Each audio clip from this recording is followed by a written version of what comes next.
एकमात्र ऐसी नदी जो पुरुष के नाम से जानी जाती है और भारत की सबसे लंबी नदी है। हेलो गाइस, विश्व का सबसे पुराना धर्म सनातन धर्म, जिसके लिए भारत विश्व विख्यात है, क्योंकि इस धर्म को मानने वाले ब्रह्मांड में मात्र एक भारत ही ऐसा देश है जो कि सबसे पुराने धर्म सनातन धर्म को विश्व के सामने अपनी संस्कृति, अपने विचारों को रखता है। यह धर्म वायु, जल, अग्नि, प्राकृतिक जीव जंतु इत्यादि सभी को साथ में लेकर चलना सिखाता है। इस धर्म में सभी जीव जंतु और ब्रह्मांड के एक एक वस्तु, चीज, सजीव, निर्जीव सभी का अलग अलग महत्व है। भारत में कल कल बहती हुई नदियों को माता के रूप में पूजा जाता है, लेकिन आज हम आपको एक ऐसी नदी के बारे में बताएंगे जो पुरुष के नाम से पूजी जाती है। चलिए जानते हैं। हेलो गाइस, मैं आप सभी का अपने यूट्यूब चैनल पर स्वागत करती हूँ। भारत में नदियों का इतिहास काफी पुराना रहा है। नदियों ने सदियों से अपनी पवित्रता कायम रखी है और निरंतर अपनी दिशा में बहती जा रही है। कभी गंगा जैसे पवित्र नदी का जिक्र शास्त्रों में होता है, तो कभी पुराण में यमुना की पवित्रता के लिए उसे पूजा जाता है। समय बदलता गया और सदियां आगे बढ़ती गई, लेकिन नदियों ने न कभी अपनी दिशा बदली और न ही अपनी पवित्रता कम की। ऐसी ही पवित्र नदियों में से एक है ब्रह्मपुत्र नदी। वास्तव में इस नदी का इतिहास और उद्गम की कहानी भी अन्य पवित्र नदियों जैसी है, जो इसे अन्य नदियों की तरह महत्वपूर्ण बनाए है। आइए जानते हैं ब्रह्मपुत्र नदी के इतिहास और उत्पत्ति की कहानी क्या है। जब भी नदियों की बात सामने आती है, तब भारतवर्ष की सबसे लंबी नदियों में से एक ब्रह्मपुत्र नदी भी सबसे ऊपर होती है। यह भारत की सबसे लंबी नदियों में से एक है। इसकी लंबाई 2700 किलोमीटर है और यह नदी तिब्बत स्थित पवित्र मानसरोवर झील से निकलने वाली संगपो नदी पश्चिमी कैलाश पर्वत के ढाल से नीचे उतरती है।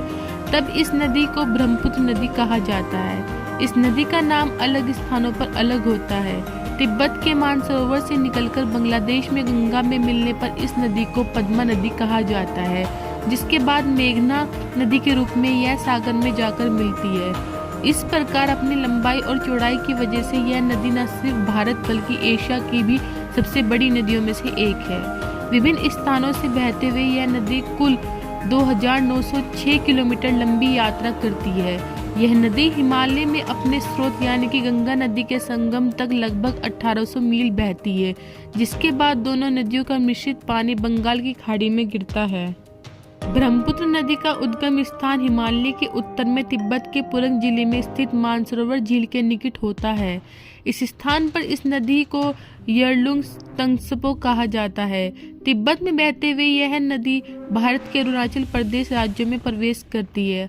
असम घाटी में बहते हुए इसे ब्रह्मपुत्र और फिर बांग्लादेश में प्रवेश करने पर इसे जमुना कहा जाता है। पद्मा से संगम के बाद इसकी संयुक्त धारा को मेघना कहा जाता है, जो कि सुंदरबन डेल्टा का निर्माण करते हुए बंगाल की खाड़ी में जाकर मिल जाती है। यारलुंग तंगसपो या ब्रह्मपुत्र एकमात्र पुरुष नदी है, जिसका शाब्दिक अर्थ ब्रह्मा का पुत्र है।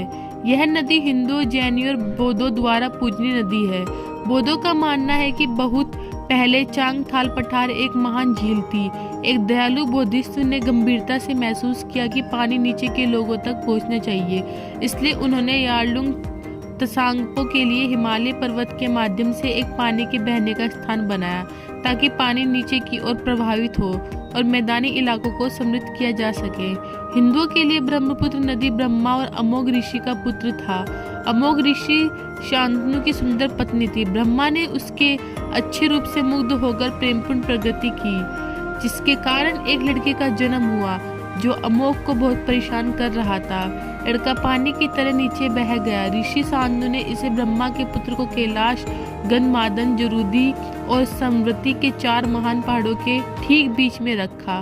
वह एक महान झील ब्रह्मकुंड में विकसित हुआ। यह नदी 3 देशों से होकर बहती है। तिब्बत में जन्मी, भारत से होकर बहती हुई और फिर बांग्लादेश में जाती है।